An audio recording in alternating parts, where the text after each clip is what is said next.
Bíblia diz o seguinte: ambos, filhos de Adão e Eva, expulsos do jardim do Éden, o primeiro registro de assassinato na história está escrito na Bíblia, na história de Caim e Abel, que é narrada no livro de Gênesis. Em determinada ocasião, Caim e o seu irmão mais novo, Abel, apresentaram ofertas a Deus.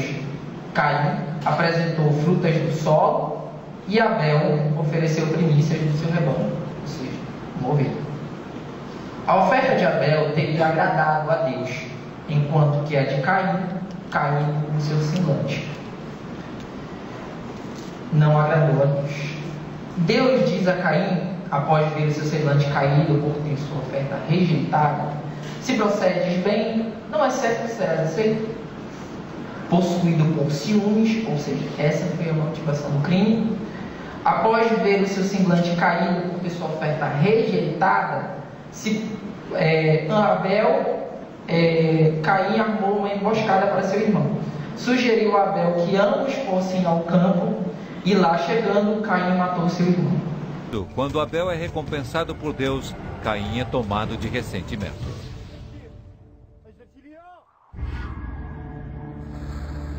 Alguns outros comentaristas islâmicos e hebraicos sugerem uma razão surpreendente para Deus ter aceitado a oferenda de Abel, mas não a de Caim. O coração de Abel é justo, porque Deus sabe de tudo. Deus sabe como pensamos, Deus conhece nosso coração. Assim, Deus está aceitando uma oferenda e não está satisfeito com a oferenda de Caim. Mas o que Caim poderia ter feito para ofender a Deus? As duas tradições oferecem uma outra explicação para responder essa questão não solucionada no Gênesis. Segundo alguns estudiosos hebraicos e islâmicos, trata-se da fonte previsível de conflito entre dois homens, uma mulher. Caim cobiça a mulher que deve ser de seu irmão, daí a ira de Deus para com o irmão mais velho. Os comentaristas sugerem que Caim e Abel tinham uma irmã. O nome dela era Awan. O Gênesis, a propósito, não vê qualquer problema com irmãos e irmãs se casando, pois não há outra opção nesse ponto. Agora os ressentimentos de Caim parecem um pouco mais claros. Deus havia favorecido Abel tanto no casamento quanto no sacrifício. Deus adverte Caim para que se afaste de pensamentos maldosos, mas ele não faz isso. Então Caim pede ao irmão que o acompanhe até o campo, já pensando em violência. Com o passar dos séculos, a tradição islâmica acrescenta mais detalhes à história, enfatizando o lado pacífico de Abel. Os dois estão discutindo, eles não se entendem. E Abel, não violento, na melhor tradição que será seguida por gerações de não violência, deita-se e diz: Alá, faça comigo o que quiser. Mas, estranhamente, apesar da reação passiva de Abel, Caim não consegue completar o terrível ato. Quando Caim percebe que, apesar de todos os seus esforços, ele não consegue matar Abel, o demônio aparece e fala com Caim, e o ensina como cometer o assassinato. O demônio diz a Caim para atingir o irmão na cabeça com uma pedra.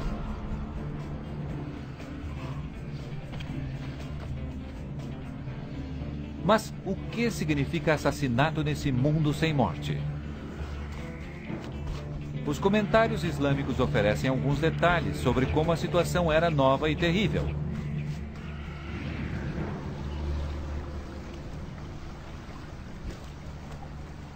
Um deles descreve como as emoções de pesar e dor são introduzidas no mundo pela primeira vez pelo exultante demônio.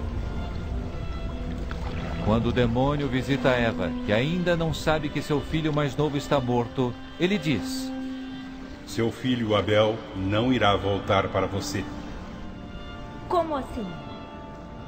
Ele está morto. Ele foi morto. O que significa morto? O que significa morte? Lembrem-se, esse é apenas o início, o começo de tudo no que se refere à espécie humana. E o demônio então explica que ele não falará mais com você, ele não voltará, ele não comerá, ele não rirá, ele não irá mais respirar. E ela começa a chorar, afinal ela é a mãe dele. Segundo os comentários do Alcorão, as lágrimas de Eva são as primeiras de um ser humano. Na tradição islâmica, foi assim que a tristeza se tornou parte da experiência humana pela primeira vez. Em todas as tradições monoteístas, esse é o primeiro exemplo de morte, assassinato, fratricídio e pesar. E para sempre, a partir daí, o pesar se multiplica tanto no Antigo quanto no Novo Testamento. Lágrimas, roupas violentamente rasgadas, ranger de dentes e derramamento de sangue, todos eles espelham essa segunda queda da graça de Deus, o assassinato de um irmão. E o restante do Antigo Testamento está repleto de histórias que repetem os temas mais violentos relativos a Caim e Abel. Irmãos colocados contra irmãos, pela família, pelo sangue, pela herança, pelo ciúme. Aqui nós temos uma análise etimológica sobre os crimes hediondos. Da onde vem a palavra hediondo? O que é hediondez? Hediondo vem do espanhol hediondo, que também tem o seu sufixo hediondos. E denota algo que é repulsivo, repugnante, ultrajante, horroroso, horrendo. Então, é por isso que todo crime hediondo ele é voltado para essa temática de um crime mais grave contra a pessoa. Esse crime geralmente traz uma repercussão maior em veículos de mídia, que é o caso do estupro, como a gente viu agora recentemente, esse caso no Rio de Janeiro. É o caso do homicídio qualificado, não é qualquer homicídio. O homicídio simples e o homicídio privilegiado, ele não incidirá na hipótese de crime hediondo, somente o homicídio qualificado. É o caso também, recentemente aprovado, a lei de crimes contra agentes de segurança pública e também de falsificação de medicamentos. E logo em seguida a gente vai fazer uma análise sobre o histórico legislativo da promulgação da lei dos crimes hediondos, para que a gente possa ter uma noção mais apurada de o porquê, a natureza da lei, qual é a mens legem, o que o legislador quis ao elaborar a lei de crimes hediondos. Pode passar. Passa. Aqui nós vemos o fundamento jurídico da lei dos crimes hediondos. O fundamento jurídico se encontra no artigo 5º, inciso 43, que diz o seguinte: a lei considerará crimes inafiançáveis e suscetíveis de graça ou anistia a prática da tortura, o tráfico ilícito de entorpecentes e drogas afins, o terrorismo e os definidos como crimes hediondos, por eles respondendo os mandantes, os executores e os que, podendo evitá-los, se omitirem. Que é aquela ideia que a gente tem na graduação de ação e omissão. Não, deixa lá. Por que mandado constitucional de criminalização? Por que eu coloquei isso? Porque justamente é uma impropriedade da lei por si mesmo, por estar configurado no artigo 5º da Constituição, que é o título dos direitos e garantias fundamentais. Ora, se o crime hediondo é um dever do Estado, por que estaria configurado nos direitos e garantias fundamentais? Essa é uma pergunta que a gente deve se fazer para poder analisar mais criticamente a lei de crimes hediondos. Então é por isso que se trata de um mandado constitucional de criminalização, porque o legislador constituinte, ele errou ao inserir os crimes hediondos no artigo 5º. Isso quem nos mostra é a criminologia. Autores como Vera Regina de Andrade, Salo de Carvalho, eles fazem essa crítica pontual. E isso se deve ao quê?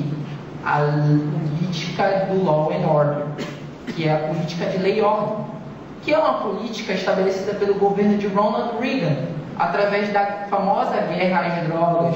E para quem assiste Netflix aqui, eu sei que muitos devem assistir, existe uma série chamada Narcos, com Wagner Moura, que retrata a história do traficante Pablo Escobar.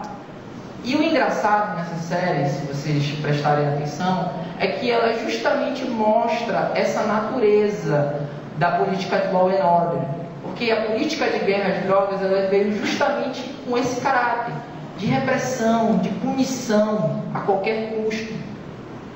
E Essa política ela está intrinsecamente ligada no artigo 5º, inciso 43 da Constituição Federal. E, posteriormente, vem a ser editada a Lei dos Crimes Hediondos por uma necessidade legislativa, porque não havia uma legislação infraconstitucional que tratasse da temática. Ela só estava disposta na Constituição Federal. E aí, por isso que houve a promulgação da Lei 8.072 de 90. Pode passar. Aqui nós vamos abordar um pouco do histórico legislativo, como se formou a mentalidade do legislador, para que a gente possa entender melhor a Lei dos Crimes Hediondos.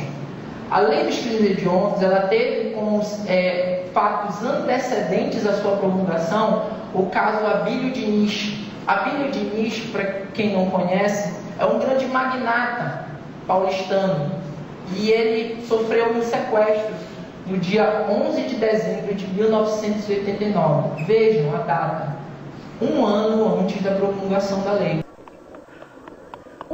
Todas as viaturas estão sendo acompanhadas por 2 helicópteros da Polícia Civil e Militar, o Pelicano e o Águia 1.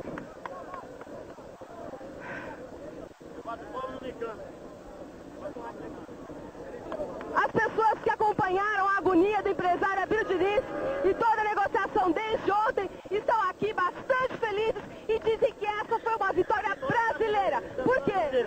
Porque quem vem roubar nós não consegue ser uma vitória brasileira. Eu acredito que sim. Você acompanhou o caso desde o início? Desde 4 horas da manhã estou aqui, para mim é vitória grande, eu considero demais. Você chegou a rezar pelo empresário? Eu fiz promessa. Eu fiz promessa e eu acho que eu cumpri. E vou cumprir. Você acha então que hoje a vitória do Brasil é dupla? Eleição direta e empresário? Vai dobrar mais ainda, porque vai dobrar mais ainda. Essa é a alegria das pessoas que acompanharam todo o sequestro, todas as tentativas de negociação do empresário Abílio Diniz. E por que é interessante nós retratarmos o caso Abílio Diniz e o caso Roberto Medina? Muitos que devem saber, Roberto Medina é o criador do evento musical Rock in Rio.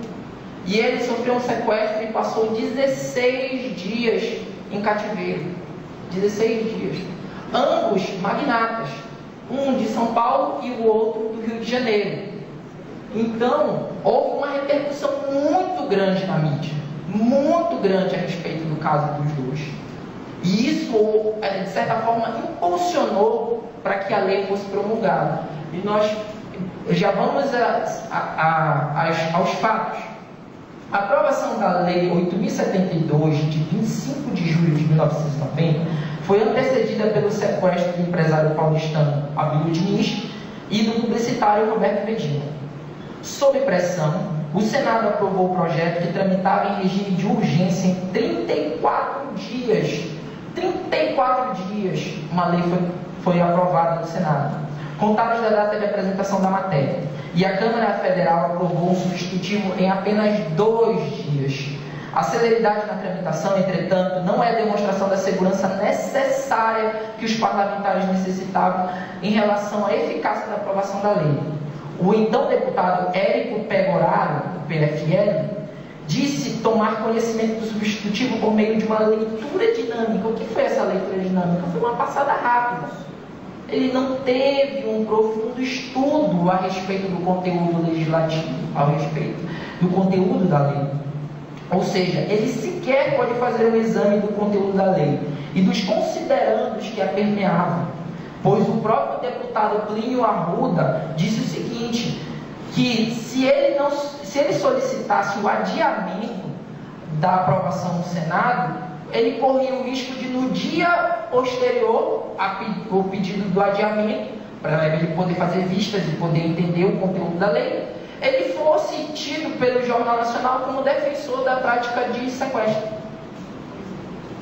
Ou seja, não é uma coisa que vem de agora, é uma coisa que vem de muitos tempos atrás e vem se repetindo a política da lei e ordem, que foi o que aconteceu agora no caso do estupro. Aconteceu o caso grave e logo o Congresso Nacional tratou de quê? De criminalizar mais a conduta, de aumentar a pena para resolver a situação. E nós vamos ver posteriormente que isso não se trata nada mais, nada menos do que medidas paliativas. 4 anos depois, o Congresso aprovou a Lei 8.930 de 94, que acrescentou à Lei 8.072 de 90 os crimes hediondos praticados em atividade típica de grupo de extermínio, ainda que cometido por um só agente, e o homicídio qualificado em todas as suas modalidades. Gostaram do vídeo? Curtam, compartilhem e principalmente inscrevam-se no canal. Ajudem a produzir mais vídeos. Obrigado!